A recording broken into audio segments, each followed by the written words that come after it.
talk. All right. And You guys got it? 3, 2, 1.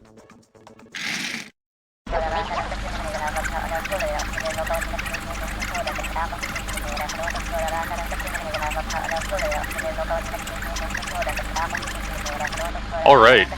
Hello, everyone. This is LEGO Racers 2.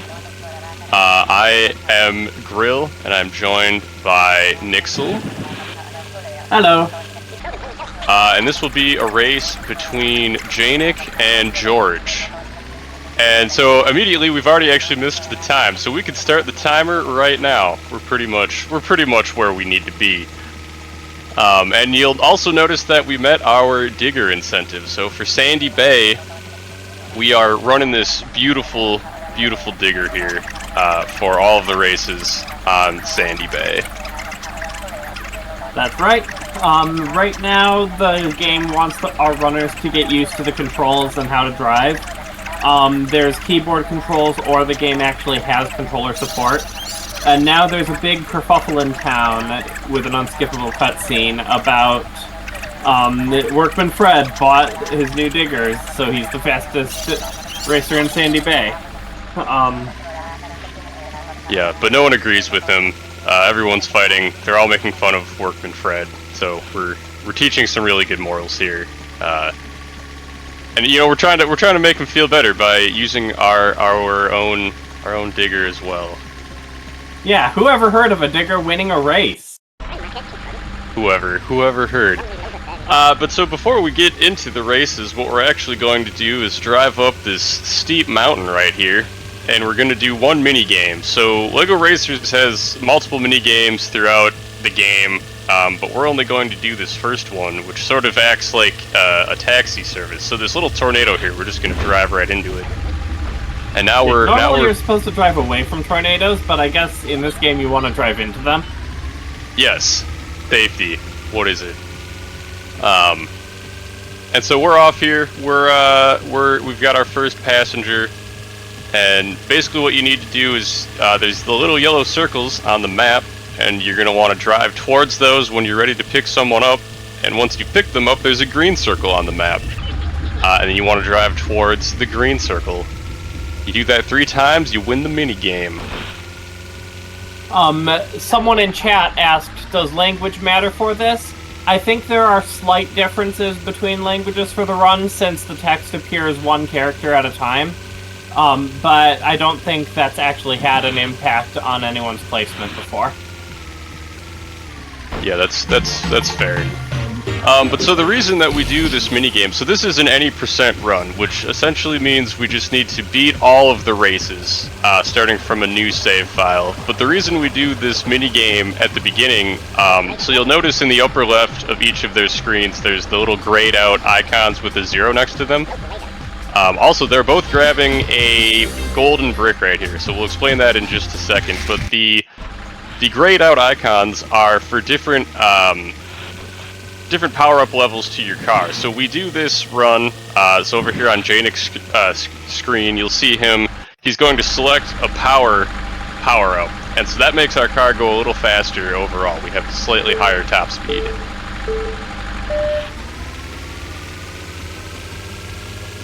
And the only reason we do that now, like, we don't do any other mini games because we don't need any other boosts. Jeynick also had a very nice hill dive there. George also had a very nice hill dive.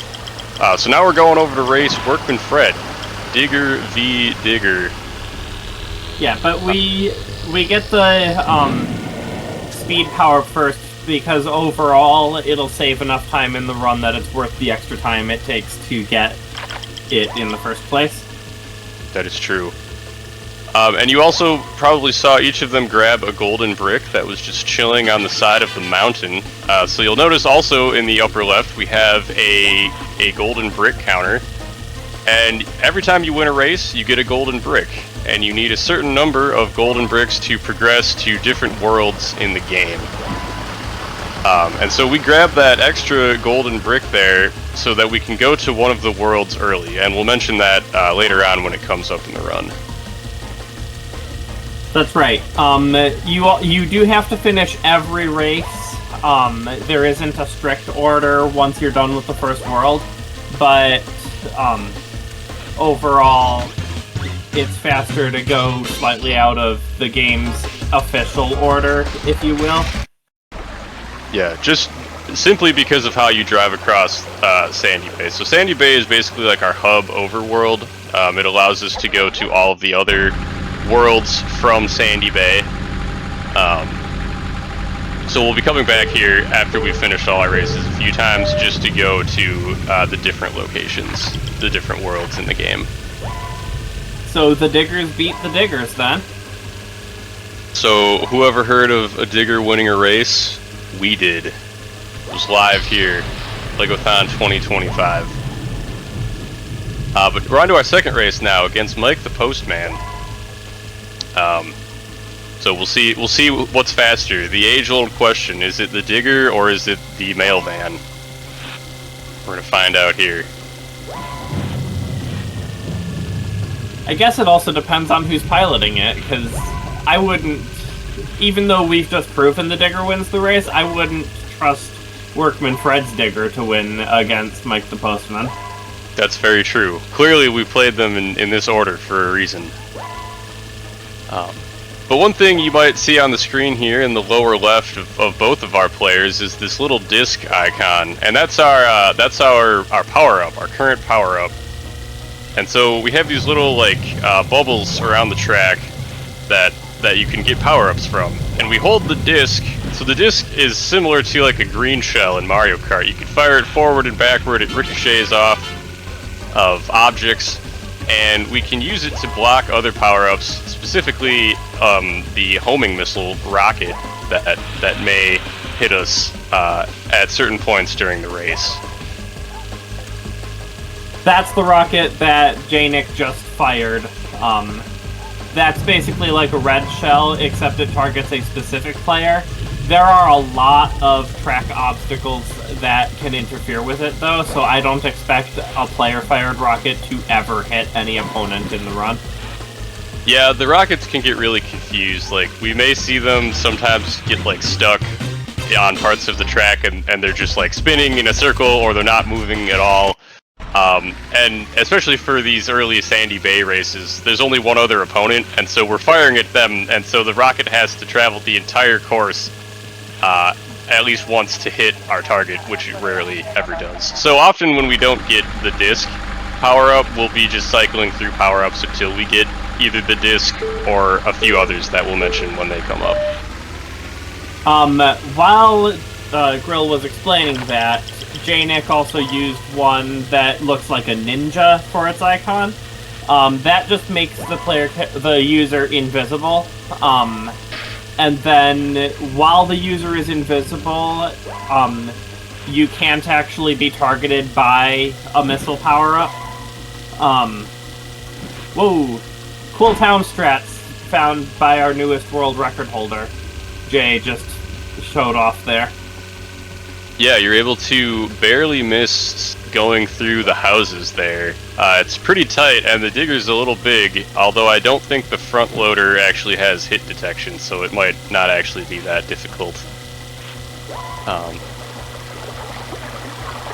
yeah, Jay has it's not huge, maybe a couple seconds over George right now, but it's still pretty close in Sandy Bay. All the Sandy Bay tracks are pretty simple. They're just here to let you understand the mechanics of the game, figure out how everything works, and get used to driving around. You are required to go through every checkpoint in every race. If you miss one, you can't advance to the next one. Yeah, we've got this cool green arrow hovering above us constantly, always pointing us in the direction we need to go next. And so if we bypass a checkpoint without going through it, the arrow will just turn around. It'll be pointing behind us, and we'll, have to turn around, and it can really cause some issues on certain tracks later on. I guess on any track, really, if you miss a checkpoint, it's bad. But there are certain ones later on that it can really be a run killer, honestly.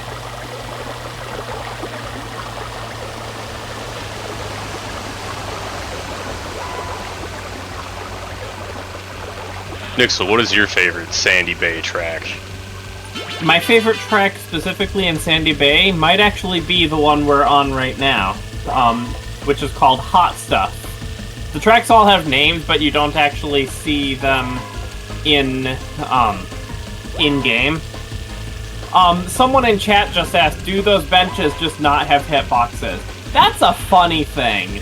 They're supposed to have hitboxes, as you saw after asking, but sometimes you'll just go right through them anyway. Yeah, we're also playing on the lowest graphical settings, which might have something to do with that. Low graphics, we run low graphics for a few reasons. Occasionally, various scenery won't spawn, which allows us to drive where we normally wouldn't. And then in the later races, there are also fewer CPU opponents that we have to worry about. There's only going to be 3 instead of 5? 7? 7 opponents on the highest graphics settings. I imagine the levels in between have varying numbers as well. Yeah, that's fair, but we're only going to have 3 because we want as little, RNG as possible. This game is not very RNG heavy, which is fine. Sometimes it's best to just have games that are skill-based only and little randomness.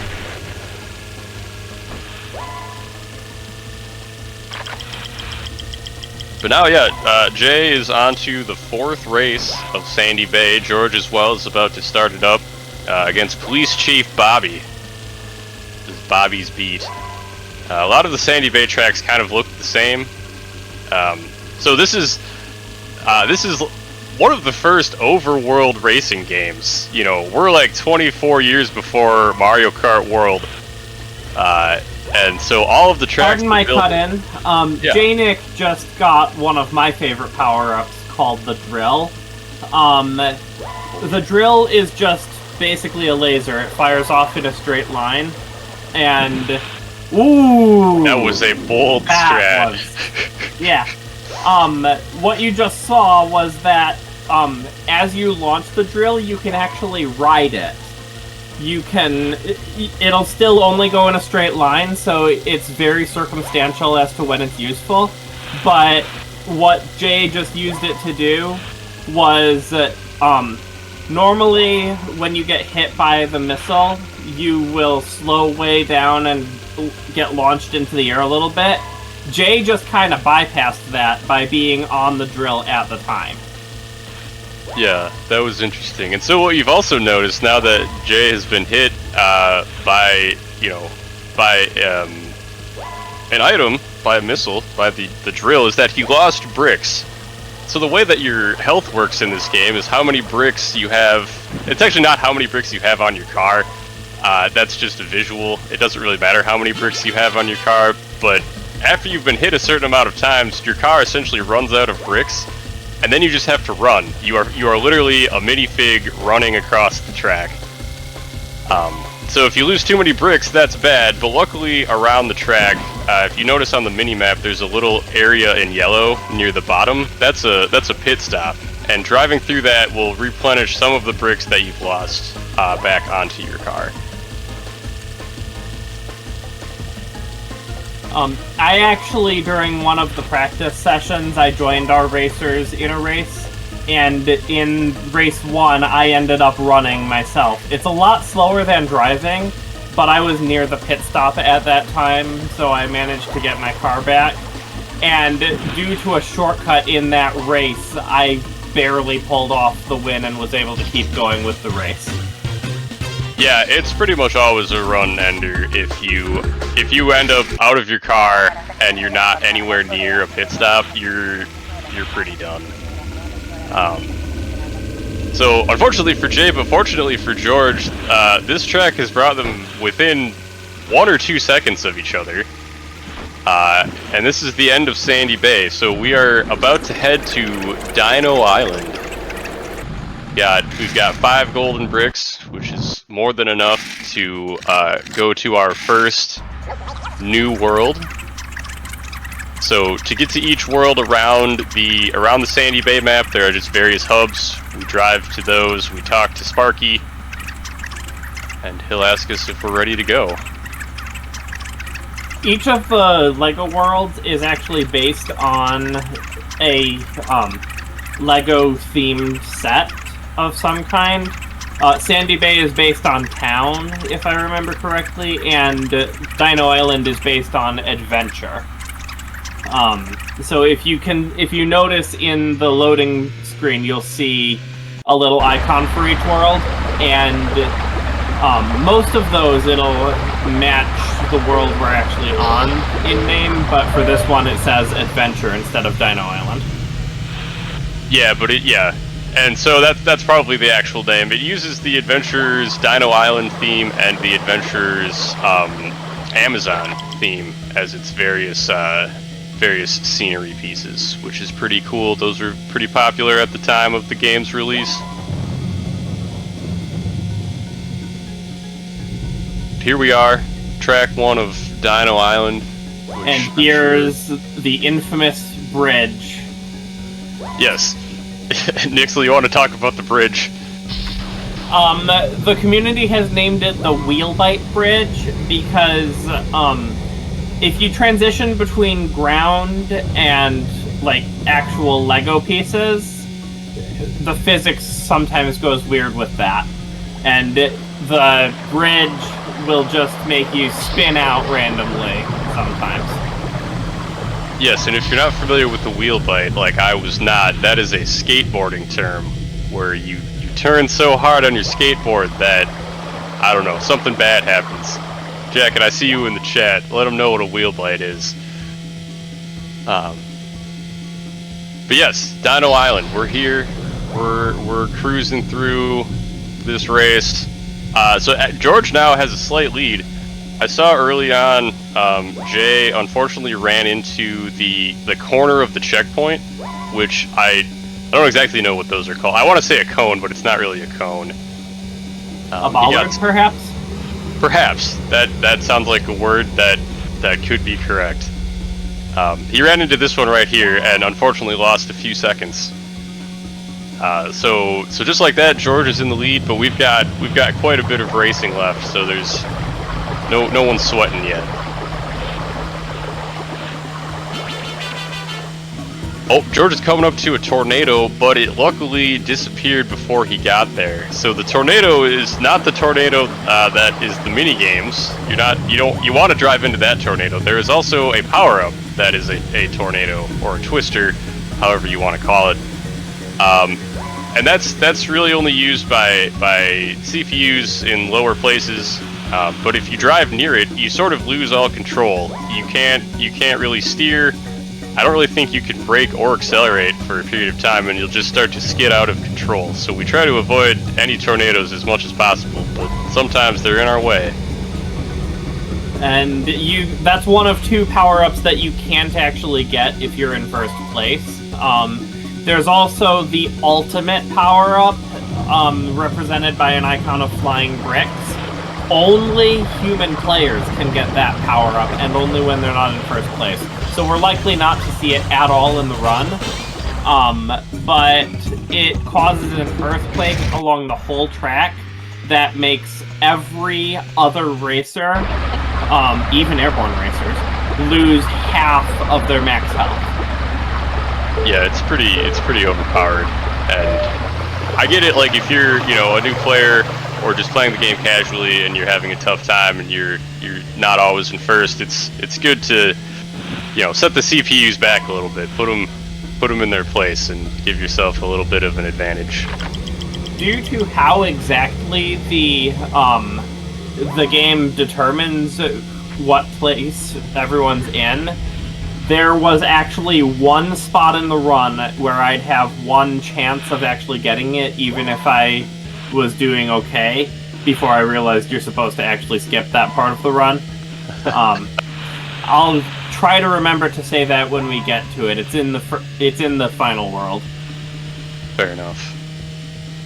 But here we are, second track, Dino Dodgems, I believe is the name of this one. So notice we're driving. Jeynick is in this lava cave here. We'll have a fun section in the lava cave in 2 of the remaining 3 races after this one that we'll bring up when we get there. For the most part, though, this one is not too bad. A lot of the dyno tracks are a little bit long, so you'll notice we only have 2 laps on this race instead of 3, which is very nice. If every race was 3 laps, this would be a real slog of a run here, because some of the tracks get kind of repetitive over time, but not yet. We're here, we're racing. The longest race in this game is a 2-lap race later in this world. Yes. Yeah, I don't know. Dino Island is not my favorite world. I don't think it's anyone's favorite world. I would go as far to say that it is my least favorite world in the game. Strictly speaking, for a speedrun. Maybe it's a cool world if you just are driving around it casually and doing mini games and collecting golden bricks, but as far as the speedrun goes, in my opinion, I'm not a big fan of Dino Island, really. So the little temples that, off to the sides that Jeynick is about to pass, those actually have like fully modeled collision, even though a car can't even fit in there. Just a fun little fact, if you lose all your bricks and end up on foot, you can actually climb into the temples. That's really cool. I didn't know that. Those are full Lego sets as well. Each of the adventure sets had like one big large set. Like I remember the Egypt theme had like a pyramid. That is the big large set for the Amazon Adventures theme. So I always really liked that those were in there, because that was a set I always wanted as a kid, but unfortunately didn't have the money to purchase it. So we're seeing about a 9-second difference between the racers as they enter the second longest race of the run. Yeah, Dino Island really out here making you drive. This is the Lost Race world, and you can see the mini-map is pretty long, and so luckily it is only a 2-lapper. But pretty soon here we're gonna see my least favorite part of any Dino Island track, the lava spiral. I actually think it's worse on the other race it appears in, but yeah, the minimap already looks long with it going down one side and back up and then across the top and back. But you see that circle in the middle of it? That's not just one circle, that's like 4 or 5. Yeah, so you'll see here George is driving up the lava circle, and it is just... You're right, it probably doesn't look bad now, but it is so easy to lose your traction and slide over the side, like the edge of the track, and if you do that, you either fall down into the lava and get respawned, which is like the best case scenario, or you fall down onto a lower level of the track and then just have to continue driving. So luckily they both made it up this first time, but we'll see it again here on the second lap, and then yeah, we'll see that one more time in a later race on Dino Island. When we get to that later race, I actually have a fun story to share about one time when I was playing this casually. Good. I also have a rant for that track, so we'll have plenty of time or plenty of stories to fill the entire time of that race, because it is a long one. Can I jump in with a quick donation here? Go ahead. Go right ahead. We got $20 from Jacket saying, "Let's go Lego Racers 2. I can't wait to see Wheelbite Bridge. Also, is this Deimos Derby?" So thank you for that. Dang, just memeing already. Thank you, Jacket. Very appreciated. No, this is not Deimos Derby. To actually give a serious answer to that question, Deimos Derby is the third race of the fourth world. We're in the second world right now. Yeah, so we will. That means something. We will be getting there later on. But I appreciate the memes nonetheless. So here we are back, Lava Spiral round 2. looking good so far. Hopefully, both runners can maintain their traction. Looks like George has made it to the top, and so has Jay. So Jay has definitely caught up a little bit here. I think he is only about 5 seconds behind now. I think he was 9 seconds behind earlier in this race. That shows you how long the race really is. You could make up that much time in a single race.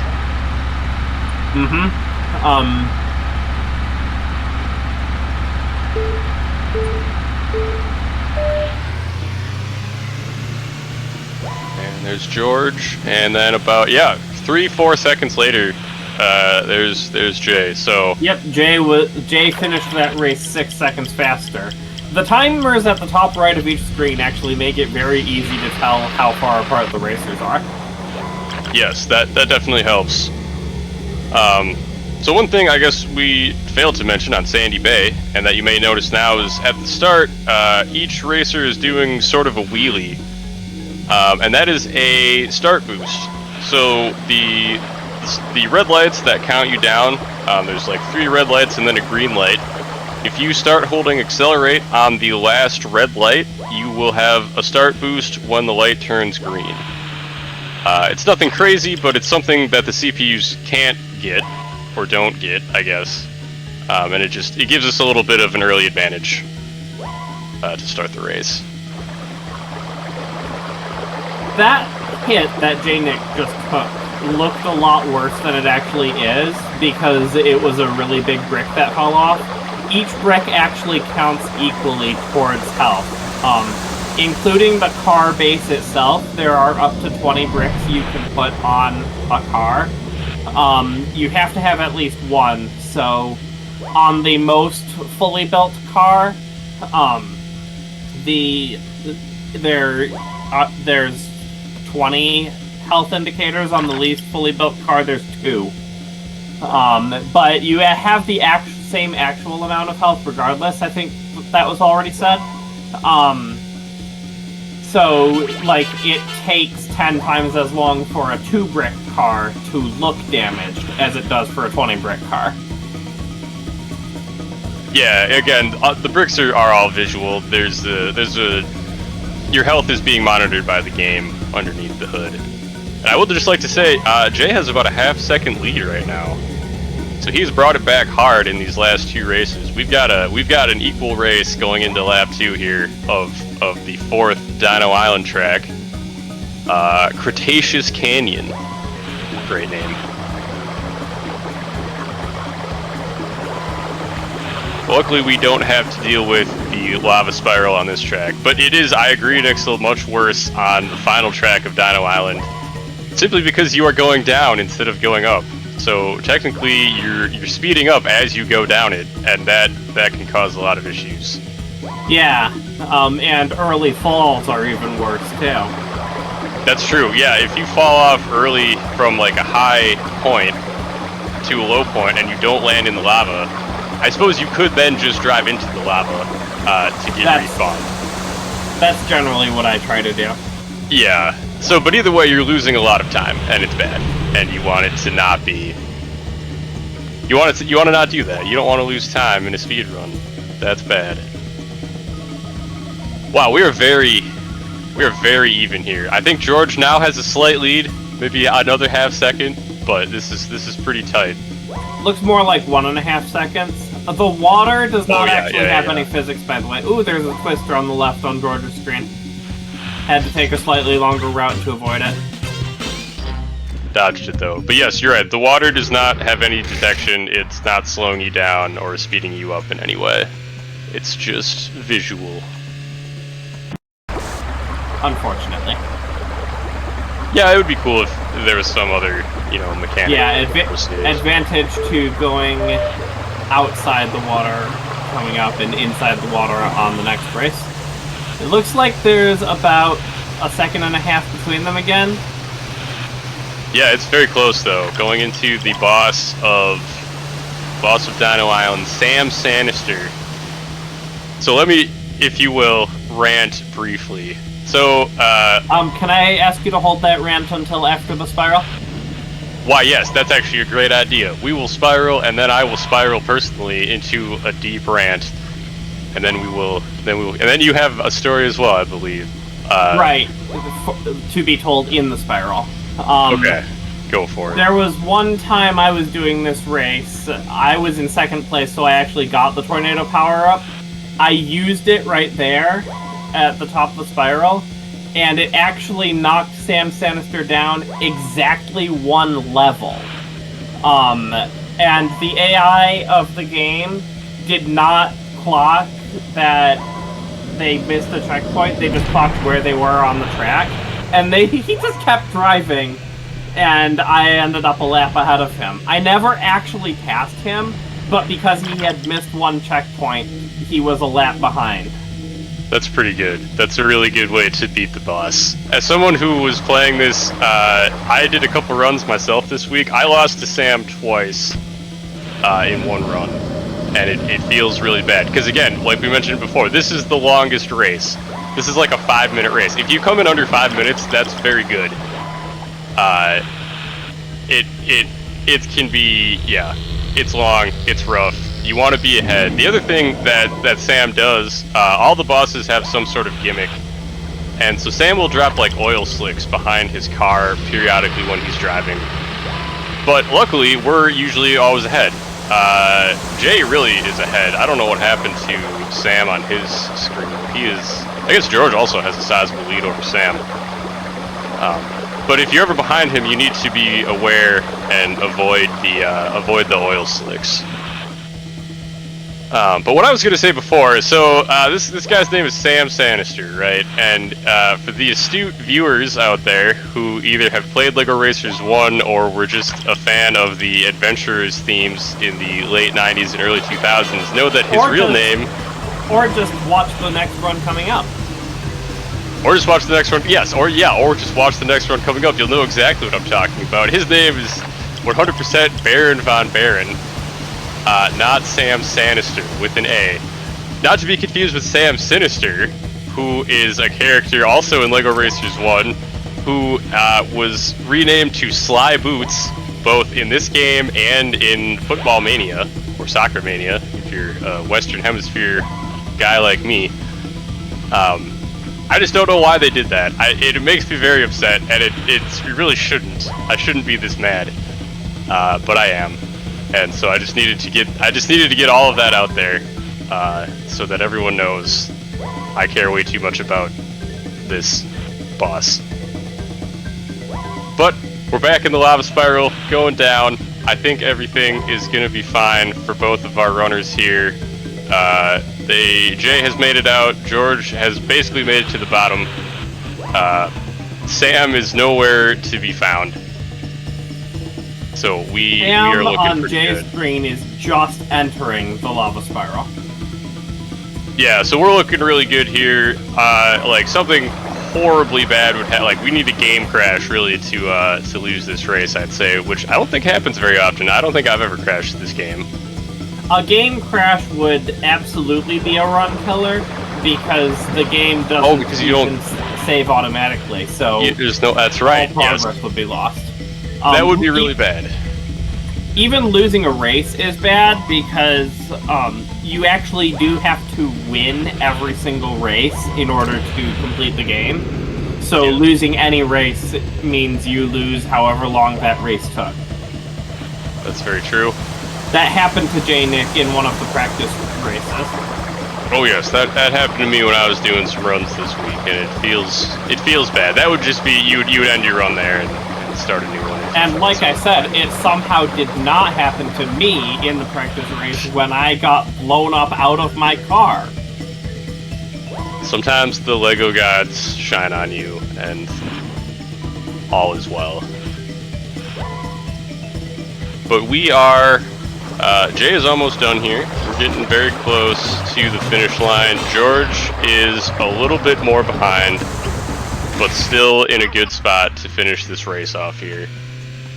And this will conclude our time on Dino Island. There's Jay, sub 5. Sub 5. Really good. Really, really good. George is going to be close. Just over 5. Not but quite. 2.5 minutes and almost 2.5 minutes almost exactly on both laps. Yes, consistency. And so then to leave the world, you'll see George here. You just drive back into this Sandy Bay area. You have to talk to Sparky. You can't skip that because you need to click yes. And so here's where the route I have diverges. hit escape so many times. It's just reactionary. But here you'll notice on both of their screens, the arrow wants them to go more to the right, and we're going to say no, we're going to the Arctic. And this is the reason we grabbed that golden brick early on in the run. And you need 9 bricks to go to the Arctic. You would only have 8 coming out of Dino Island. And so we needed to pick up an extra brick somewhere along the way.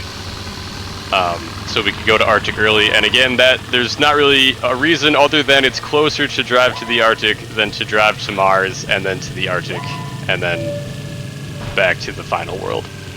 So Jay just did a nice hill hop. He sort of just cut off some of the track, boosted over the hill, had a pretty good landing, avoided the airplane, and also avoided the arrows that point you where to go.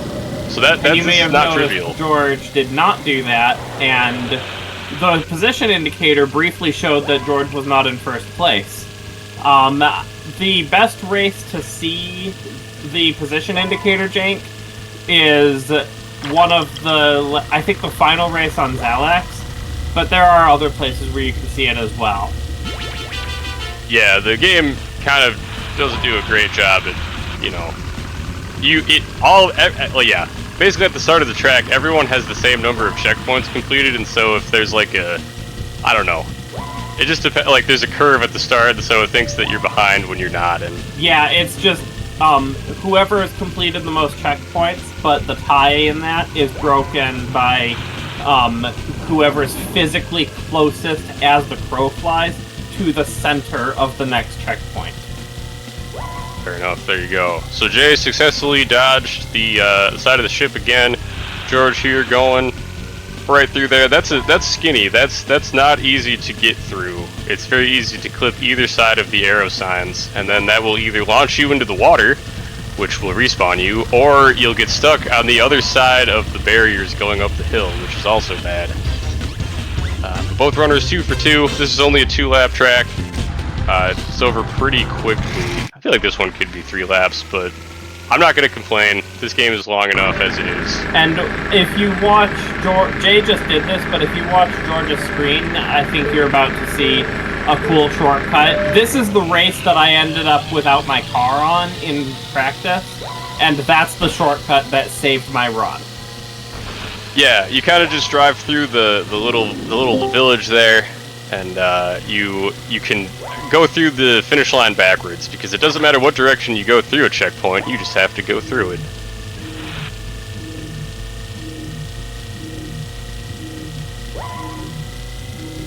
But here we are, both on Arctic 2, which I'm sure also has a name. Yes, Ice Canyons. So we got this nice little snow effect. It's not really too distracting. If you're playing this not on the low graphics, the snow is a lot thicker. It's very dense, and is actually a lot harder to see. Jay almost skidded into a hole in the ice there, lost a few seconds, but was able to maintain kind of where George is going through now. But overall, this track isn't too bad. Another 3-lapper, which means it can't be that long if we're doing 3 laps. Right. With jeynick having about a 9-second lead again at the moment. Yeah, we're keeping it close here. There's plenty of time for a lot of things to go horribly wrong. Hopefully that doesn't happen, but Pardon the interruption. On jeynick's screen, you just saw my favorite use for the disc, and everyone's favorite use for the disc, which is that if the missile power-up hits anything, it explodes. Even if that anything is another power-up, such as the disc, which you can launch backwards.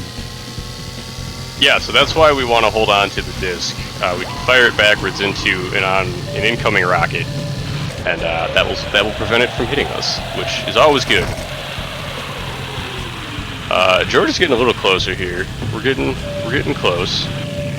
I was going to mention the brick boost because I saw Jay had one earlier, but I think I will wait until that pops up again. George just actually lapped one of the CPUs, but then fell into the water and got hit by a tornado. Oh, that was bad. That was very unfortunate. So George, I think, did the tornado affect him the first time? Is that why he flew into the ice? I don't know if I saw it. I thought it was actually launched by the CPU that he had lapped. Oh, that's really unfortunate. So that was an unfortunate turn of events for George. He ended up flying into the hole in the ice, and then he respawned into a tornado, which caused him to have no control for a brief period of time, and he wasn't able to start going. So he is about 14 seconds behind now. Which again, we saw Jay come back from 9 seconds. Anything is still possible here. That was just a very unfortunate turn of events for George.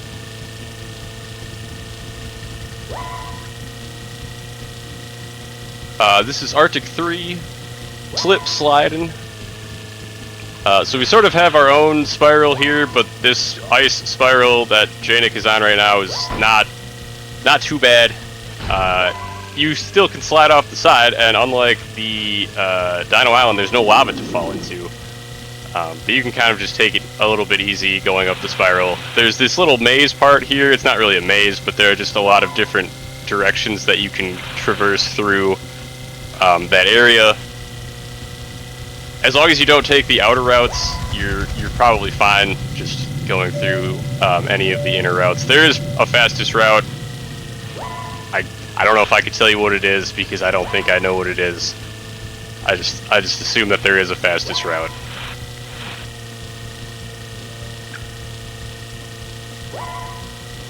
But overall, Arctic tracks aren't too bad.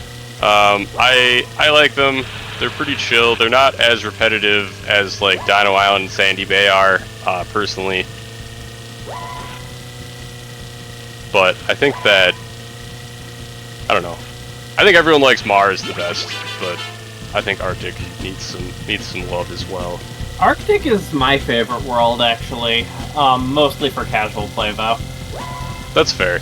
Yeah, I think casually playing this game is also kind of enjoyable. Like, it's really cool just driving around the various worlds. So you can collect extra gold bricks around each of the worlds. There are multiple, I think there's 2 mini games per world that you can do, and they're not all just the taxi game like we played on Sandy Bay. Right. On Dino Island, you have to collect or I think it's food barrels, so that you can feed the dinosaurs. Oof! Slide out on jeynick's side. And then in the Arctic, you actually have to collect weather balloons before they get blown away by an incoming storm. The weather balloons one actually has a small gimmick. Your car gets lighter for each one you're holding until you just have no mass at all. If you hold all 5, you'll just fly away into the ether. The game actually accounts for that, though. If you have all 5, instead of getting soft locked, it'll be all, oh no, you're flying away, I guess we have to drop the balloons, and it'll just drop all of them right where you're standing. That's rough. But Jay, over here onto Arctic 4. Chill Thrill. George also into the race now, we'll see. I think he made up some time. Maybe a little bit, maybe a second or 2 on Jay in the last race.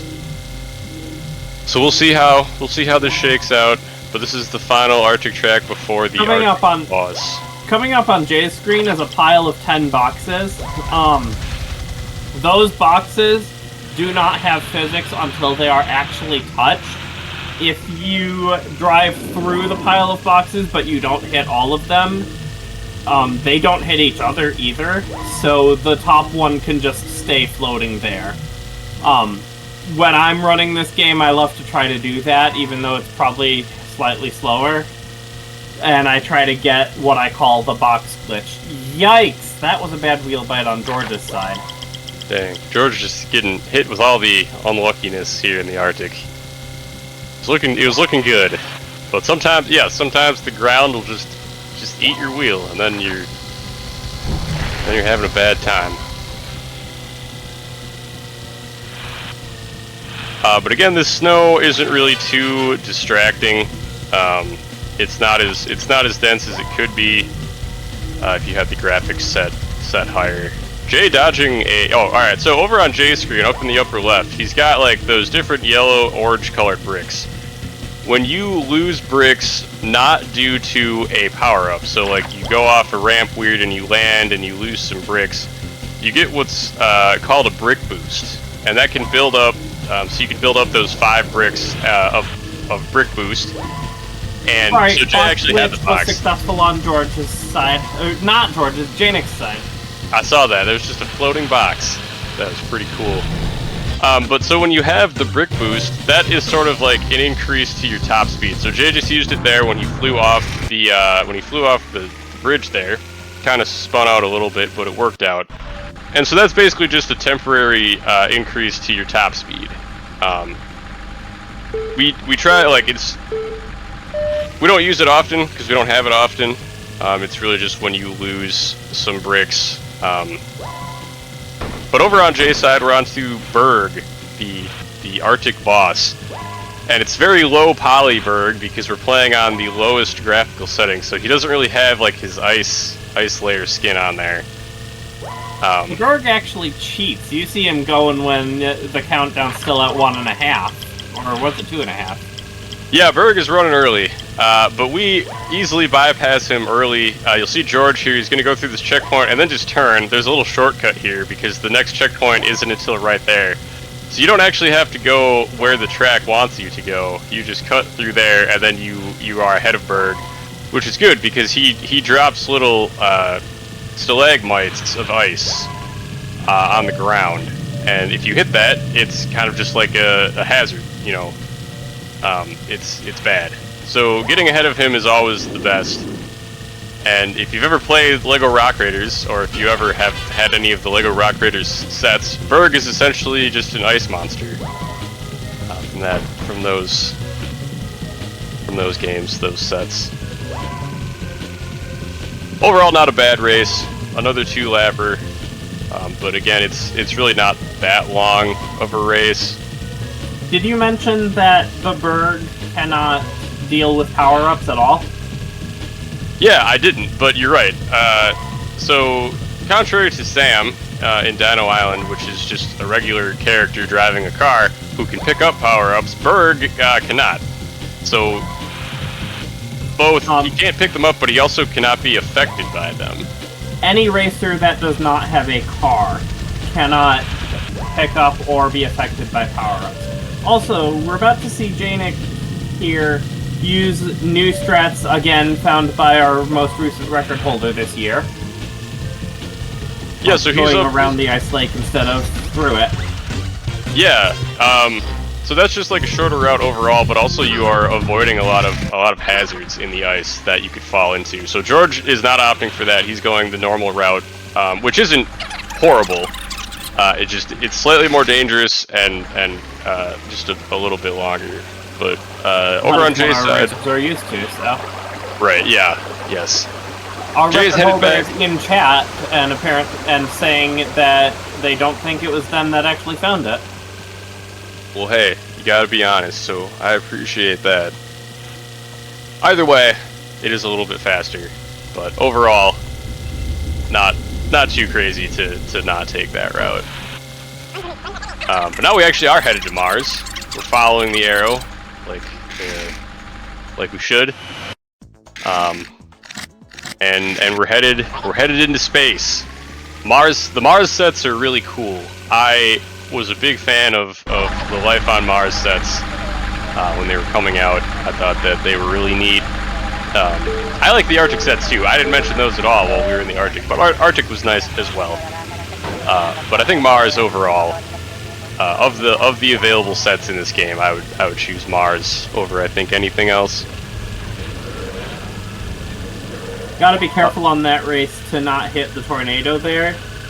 Yeah. Because you can enter a bonus game from a race when you're in adventure mode.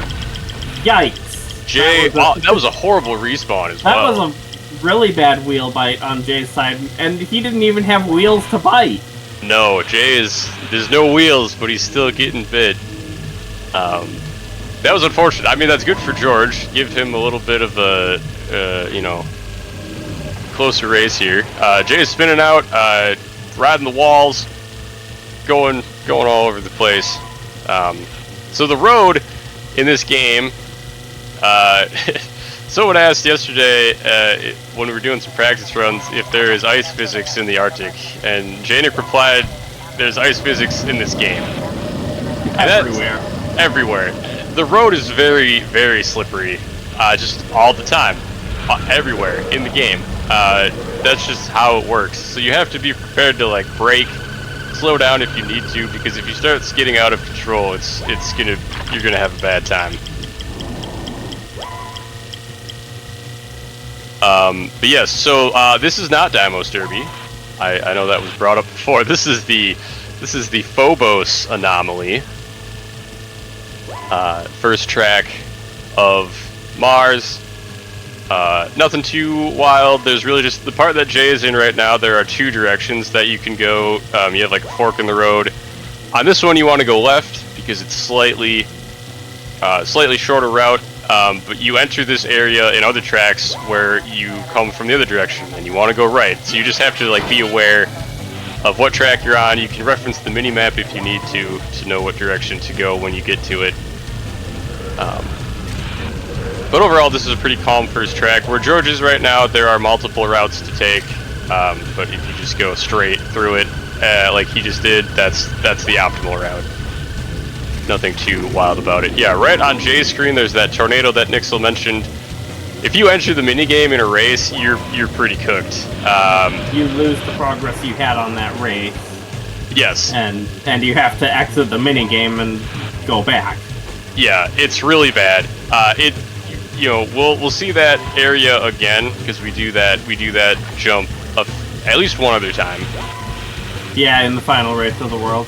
Yeah, and so also Mars is the only race world where all races are 3 laps. Oh, that's interesting. That's very cool. So they're very evenly made races, which is cool. I will say George is definitely making up a lot of time on this race. I think he's only about 4 or 5 seconds behind now, maybe 6. We'll see here. We're almost at the end of the race, and we can check. Yeah. That's more like 3. Wow. Yeah, George made up a lot of time on that track. There was an 18-second difference before the race, I'm pretty sure. Yeah, that was an unfortunate race for Jay. We saw the wheel bite early into the lava. That was a big time loss. Yeah, we'll get a better gauge here. George is less than 3 seconds behind. This is insane. We are almost an hour into this run, and we are within 3 seconds of one another. I'll take it. We love a good close race. We do. We do love a good close race. So this is this is called Red Run. This is second track of Mars. So there is where George and Jay are now. There's a waterfall that you can technically drive through, although there are some hazardous rocks in the way. I'm still not convinced it's faster to go around, but I know I'm wrong. I just like driving through the waterfall. You do have to go through the waterfall at least once in 100% because one of those field golden bricks is sitting in it. That's true. Maybe I should start running 100% just so I can drive through the waterfall one time. I think George got hit by a rock. Well, I think if you go through it once, then clearing the rocks away might make it faster to go through it the other 2 laps of that race. See, that's what I'm saying. I feel like, I don't know what happened to Jay. He hit something. This is gonna bring George even. We are even right now. Oh my god, that is so even. We are essentially at the same time. Yeah, we are essentially synced up completely right now. This is crazy. This is great. I'm having a good time. I hope you all are having a good time as well. you know, I feel bad for Jay that happened. But, you know, that's just part of the run. Sometimes you just get out of control and you're driving into a wall, and you're like, how did I get here? But this is very even now. Halfway through race 2 of Mars.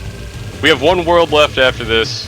We'll discuss that when we get there, but for now, enjoy the nice Martian landscape. I think that the skybox in Mars looks really cool, especially when you're driving up like on the ridge.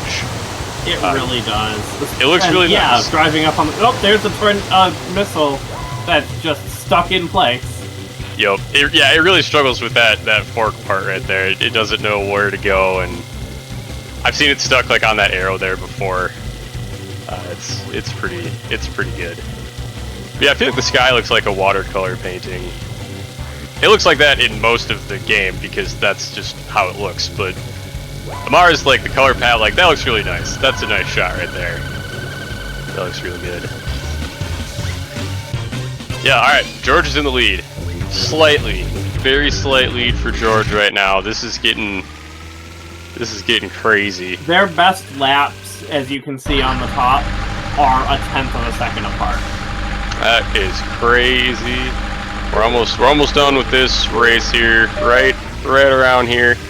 All right, George has got about a second to a second and a half lead, going into everyone's favorite track, Deimos Derby.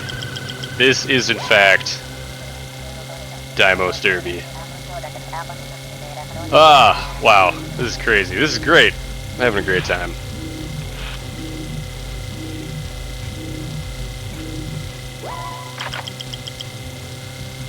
So the Mars tracks overall are pretty chill. There's not really a whole lot to say about them. If you were curious, so this track, Deimos, and then the first track, the Phobos Anomaly, those are both of Mars's moons, which maybe you did know. I just learned that now, reading my note sheet, which is pretty cool. And also, the first track, the Phobos Anomaly, is named after a map from Doom, which I think we discovered yesterday. Which is also pretty cool. Doom probably was influence on the creators of this game, I would imagine, if that's what they're going for. Like, it does. It's a it's a game they probably liked, with the name of a Martian moon. So it makes sense for them to do that. I get it. I like it. I like the influence. Yep, so George still has a slight lead here. We take this left route, which is basically the reverse of the route we went through this area on the first track. It is still the fastest route going the other direction. George doing a little jump off that bridge there, a little bit wide. Jay having a better angle at the checkpoint, but it worked out overall. And then we're back in this nice waterfall cave. There is water on Mars. Don't let anyone tell you otherwise. And then up here, so on our last track we would go left here up along the ridge. This time we go down into the valley where we have these nice tubes. That is definitely a actual Life on Mars set. That was really cool. Like an air powered, you shoot the aliens through the tubes, they blast out the end. It was really cool. And we're back into, I think these are like walls of gold, I would imagine. Yeah, this is a gold mine. Nice. This is where the golden bricks come from. That makes sense. The lore is all coming together. I totally didn't just make that up. You know what? It's canon now. We've said it. Better put it on Wikipedia. Let them all know. But this track, we're nearing the end. Then we'll have one more. For half a second, I thought the racer in front of jeynick was George. Was George? That would be sick. That's approximately their positions relative to each other. That would be pretty cool. This game does have multiplayer, but obviously it is not over the internet. So if anyone's out there wants to make a LEGO Racers 2 or LEGO Racers 1 mod where you can play multiplayer online, you know where to find us. Could I jump in for a second? Yeah, go ahead. Yeah, just wanted to say thanks everybody to watching and donating so far. We've had a great turnout for this event. We really appreciate that. And just a reminder, we do have a bid war coming up on the next run, LEGO Racers 100%. So if you want to get any more donations in on that, you still have a little bit more time before that. And this will be the end of my hosting session here, so Captain Pax will be taking over from here on out. Hello. Looking forward to seeing the conclusion of this very close race at the moment, and the continuation of this LEGO Racers block. Yeah, so they started this lap about 3 seconds apart again. Yeah, it's getting George's slight increase on the lead since the start of the race, but it's still very close. So this is Contact. This is the 4th track of Mars. I think this is jeynick's favorite Mars track. He thinks the mini-map looks like a money bag. I see it. I do. I just wanted to point that out. Yeah. And then I also wanted to say, so after this is a LEGO Racers 1 100% run by JamieBoy1989. I will be with you there as well doing commentary. There is a current bid war going on for the character he will be using, which will change during the run should a racer get ahead of another one donation-wise. He will change when he can during the run. Right now, Scooter is absolutely dominating the competition with $40.23 versus everyone else at $0. So if you want to see someone other than Scooter, get your donations in and put them towards the LEGO Racers character incentive. I think it would be cool if we could get all 4 characters actually in the run, but we'd need, I think, more than $130 in total donations to do that. You know, I believe it. I put 20 of my dollars towards Scooter. I probably should have started that a little bit lower, just to give the others a chance. But we'll see. I believe. I do think a Scooter run would also be pretty hilarious. But I think it would be cool to get some character change during that run as well. So stay tuned after this if you are a LEGO Racers fan and want to see the game completed as fast as possible. It will be done in just about a half hour from now. But back to our race here. So George is coming up to the end. I mean, Jay is also coming up to the end. This is very close going into our final world of the run here. George coming around the last corner, taking it a little wide, but good. So there's a finish from George. And there is a finish from Jay, maybe 5-6 seconds behind. Just kidding, we have one more race left. I totally forgot we did not do the boss of Mars.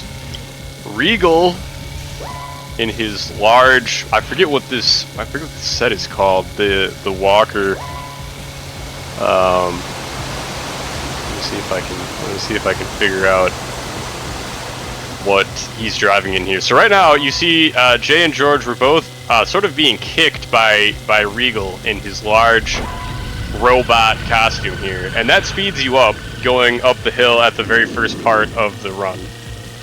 The danger in doing that is that he can also kick you completely off the track. That definitely happened to me in one of my practice runs this week. Like right there, Jay sort of got kicked into the water, which is really unfortunate. He's taking the waterfall. We're taking the waterfall. We're getting an extra golden brick. So that was bad. But I'm glad we got to see the waterfall, and he got an extra golden brick. That literally does nothing for him. It's just fun to see. And now both of our racers are on either side of the halfway mark for collecting all 35 golden bricks. Yes, that is also true. Unfortunately, though, for Jay, so he's not in any danger. Riegel running on the wall like a maniac. That was pretty good. The mech does not really enjoy the physics of this game. Let's just put it that way. Yeah, no, that was pretty good. jeynick is not in any danger of losing this race, by the way. It's more just unfortunate that he had as much of a time loss there at the start as he did, because now he's a fair bit more behind George. But there's still a whole world left. It is kind of a quick world. Xalax is our last world of the run. And the tracks aren't too long. So really, there's not a whole lot of time left for catch-up. But there's still some, like George just almost fell into the lava there. There's a lot of time for the gap here to shorten itself. I'm still trying to figure out what the actual name of that mech is called, but I can't seem to find it. The internet is failing me, as it often does, but that's okay. Might be called the Recon Mech RP, just with a different color. Or the Planet Protector. But anyway. Wikipedia says it's the Red Planet Protector. Nice, there we go. Jay going crazy, having to slam on the brake there to not end up in the lava. He took that hill in an interesting way. But again, so you can see on the mini-map, George has a sizable lead over Riegel. Jay has a good enough lead over Riegel as well. Riegel doesn't really ever catch up to us once we're in the lead. So once we've maintained enough of a lead over a period of time, as long as nothing catastrophically bad happens, we are pretty good to go. That is how most of the bosses work. Once you get ahead, you're pretty set. Mind if I jump in with a quick donation? In a second, please. You may notice as our characters are coming around the corner and to the final bridge that some of the bars are actually missing from it because the mech actually has collision with those. So sometimes he'll just take them out as he's trying to get through the bridge. Anyway, go ahead. Okay, fantastic. Well, you'll know this donation anyway, Nixill. It is $10 from Nixill, saying, What? I want to see all the characters for the LEGO Racers 1 run. Put this donation towards Turbocharger. That means Turbocharger has $10 in the character bid war. Scooter still ahead with $40, and the other two, Robo Racer and Joan of Cart, still with $0. But we have plenty of time to change that, so get those donations in. Yes, thank you, Paxo. Thank you, Nixill, for your $10 to Turbocharger in hopes that we see a character other than Scooter. But back over here, George heading to Xalax, the planet that Rocket Racer decided to take over when he was busy being sad about losing his title in LEGO Racers 1. So these tracks are all pretty... they're not bad. And I don't know if anyone had these characters, or these sets, when you were younger, but you're racing against these, like, little, I don't even know what to call them. They're not, like, full minifigures. They're like, the cars would, like, crash together, and they would get yeeted out of their cars. And, I actually did have, this is the only set from LEGO Racers 2 that I had as a kid. Yeah, I had a lot of these too, because they were very cheap. They were just like a single car, and like the minifig that isn't a minifig would like come with it. There were very few actual like sets. It's kind of like Bionicle. You know, you collected like the figures. This was similar to that, where you just collect the cars and the characters. George kind of skidding out of control. Nothing crazy. So one thing we should mention on this track is that there's this gigantic loop, right? That's this track? There's a loop on this track. Yes, this and another track. And you can completely skip it. There's a checkpoint right at the beginning of the loop, and there's a checkpoint near the end of the loop, but so right here on George's screen, he's just going to drive up behind the loop, and then hit the checkpoint right here, because there is no checkpoint in the loop. So on both of the tracks, this is the easier loop skip. On the other track, it's a little bit harder to get to skip it initially, and then you have to do sort of like a turnaround to get the checkpoint after the loop. But there's nothing in the loop to make sure that you're actually going that way. I so we didn't just skipped it. actually think the loop skip on the other track was faster because of that turnaround, but it turns out it very much is. Yeah, the loop is very big. You spend a lot of time in it. I mean, I definitely see how the other skip could lose some time or not be as worth it, but I think the loop is so large that it's just, you got to do it. So Jay has made up some time here. We are a lot closer than we were coming out of Mars. So I feel like I missed something happening to George potentially, but we are 12-second difference starting this race, but only 5-second difference starting the final lap. Yeah, that was about a 5-second difference there. So we're back to 5 seconds in the final world. We have 4 races left total. And here's the first 4-lap race of the game. Yes, and it's not even that short of a track. Playing this yesterday, I felt like this could be a 3-lapper. It absolutely could. But we're here for the Xalax. We're here for these tracks. This one has. Sorry, go ahead, Nixill. A bit of trivia, by the way. The inhabitants of this world are called Ramas, R-A-M-A. And I just thought that was kind of neat. That's an interesting name. So here you see Jay going up this large half-pipe type track, That's basically. what we called it, yeah. Yeah, it's very easy to fall off of that, and that's bad. So there's a checkpoint at, you have to take that one. It's not like the loop, you have to take it because there's a checkpoint at the very top. But if you're going too fast or too slow, once you get to the peak, you sort of will just fall down, fall off the track. You end up kind of not really in a good spot, and then you just have to drive your way back to the other checkpoint. So as long as you don't miss the checkpoint at the top, it could be worse, but it's still bad if you fall off. I think at the loops and that... Okay, chat says it's actually a quarter pipe.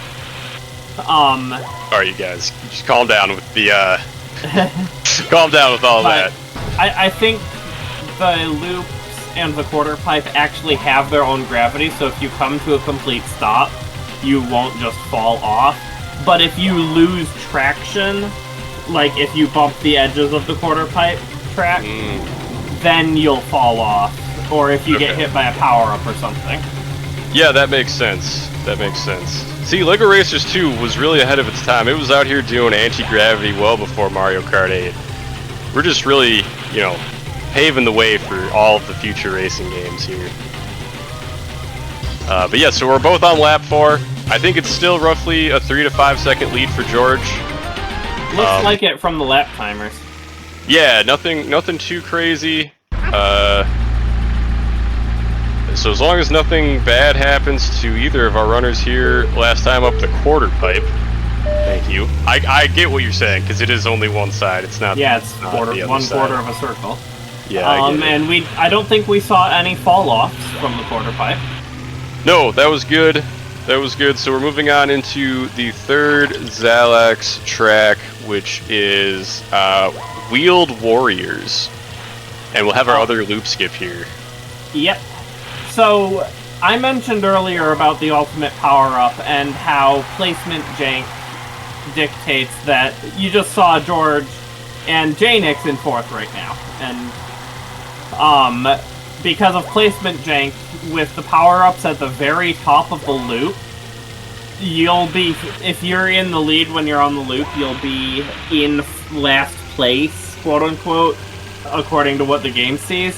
So if you were to actually take that loop on the first lap, you'd have a chance of getting the not first place power-ups. So before, when I thought the loop was faster than trying to skip it, there were very, very rare times that I'd see the earthquake power-up in my runs. Yeah, and it doesn't really make a ton of a difference on this race. Like the CPUs are never going to catch up to you, but it is interesting that you can get a 4th place item while you're in 1st, clearly. Also, the tube, you'll see it again one more time. but the tube has power-ups across the top because it also has its own gravity on the inside. So you can just do a sort of aileron roll around it as you try to get to the other side. Yeah, they really want you to do the cool strats, but it's definitely not safe. Not safe, not faster. not safe. Yeah, there's no benefit to it at all. And then you may have also noticed earlier on on the first track and on this track, there's a ramp right there. And there was a ramp on a different... Oh, George has a tornado coming up, but it is going to go away just in time. But we want to avoid all ramps. Any time spent in the air is bad. You want to be on the ground pretty much all the time, as much as you possibly can be. There are actually a couple races where I use the drill power-up to go down a hill, because if you don't, you're going to just get air coming over the crest. But now we're in the shortest race of the game, even though it is 4 laps. It is the other 4-lap course of this game. But, like, half of the lap is over in the time I said that on George's screen. Ooh. George just got hit by an errant, I think that was a disc, even. Oh, that might have been a disc, yeah. Coming from the other way, yeah. So this is... And that's a lap. 23 seconds. That's quick. This is called Smash and Bash, for obvious reasons, but we also like to call it Baby Park. It is slightly more chaotic than Mario Kart's Baby Park because the track crosses over itself. You have to be aware of racers coming from the other direction that will hit you. We haven't mentioned it, but there is a little Sparky hint at the start of each course outside Sandy Bay, besides the boss courses. And the little hint for this one is that the biggest thing to watch out for on this track, besides the power-ups, of course, is the other racers. Yes, and that is very true. As you just saw there on Jay's screen, all 3 were driving right in front of him. So they can really mess up your day if you run into them going through this intersection point here. George is a little out of control, but he made it work, and he's coming to the end here. And Jay is very close behind. We have 1 track left, and it is not completely free. Fittingly, it is called the Grand Finale. Boom, and it is with our former LEGO Racers 1 champion, Rocket Racer. And it is just this big circle. You see the mini-map there. It's a big old circle with various walls and ramps. And you never want to use the ramps. Yep. Way faster to just avoid all the ramps.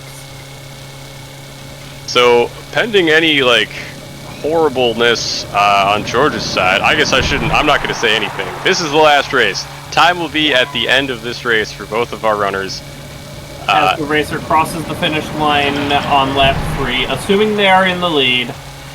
But maybe the position indicator, if it's a really close race with Rocket Racer, maybe the position indicator won't even say they're in first. I've actually had that happen in a run I once did, where I was trying to avoid using items and power-ups, so I barely won the race. The position indicator was not actually saying first place for those races, as I neared the finish line on the final lap, the position indicator said I was in second place, because this is really wide track, and the checkpoint spans the entire width of the track. And you'll see as we get around the corner to the finish line that you can cut the corner and really be far off to the left. I was far off to the left. Rocket Racer was slightly behind me, but also smack in the middle of the track. So he was closer to the center of the finish line. That's why earlier I said it's closest to the